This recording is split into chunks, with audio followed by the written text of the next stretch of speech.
Thank you, Dr. Kim, and to all of the tireless advocates who are here today for hosting this important event. It's hard to conceive of a crime more reprehensible than human trafficking. Victims face the prospect of enduring unspeakable violence, forced addiction, ongoing threats, isolation, sexual assault, and other atrocities committed by abusers in order to force compliance. And this abuse takes place over the course of months or even years against victims who, on average, come to be trafficked at the tender ages of 12 to 14 years. The select few victims who escape this cycle of violence are left forever scarred by their torture. I've been told that, on average, from a time a person begins to be trafficked until the end of their life, it can be, on average, 7 years if they're not rescued. Despite our best efforts, we have seen that human trafficking continues to be a problem affecting every corner of our Commonwealth. And in order to effectively end the problem, we need to shut off the demand.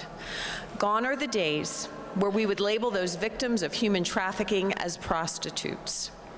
Gone are the days where we would label those who solicited the services of a victim of human trafficking as someone who simply was caught in the wrong place at the wrong time.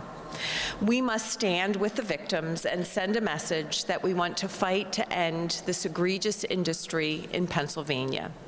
Senate Bill 60, as Dr. Kim shared with you, the Buyer Beware Act. It's a bipartisan and bicameral piece of legislation that will make Pennsylvania a leader in the fight to end this horrendous crime, and it also expands on the efforts of the General Assembly over the last several years.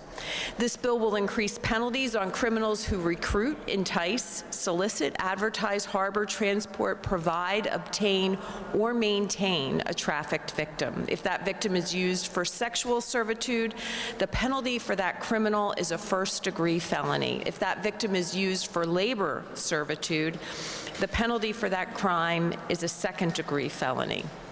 We also increase the penalty to a super felony if the victim who is trafficked is a minor.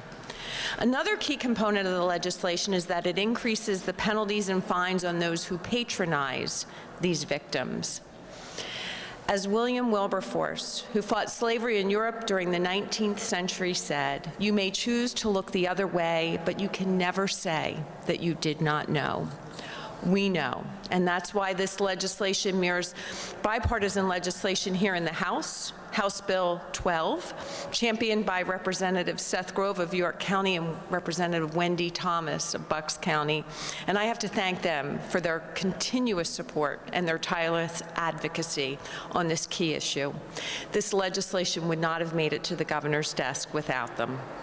I'm also grateful for the input of all of our law enforcement across the state, especially my own district attorney from York County, Dave Sunday, for all of his expertise and help on the legislation. And most importantly, to the many brave victims and victim advocates all across the state who worked with us on this legislation, thank you for helping us take the next step in combating human trafficking.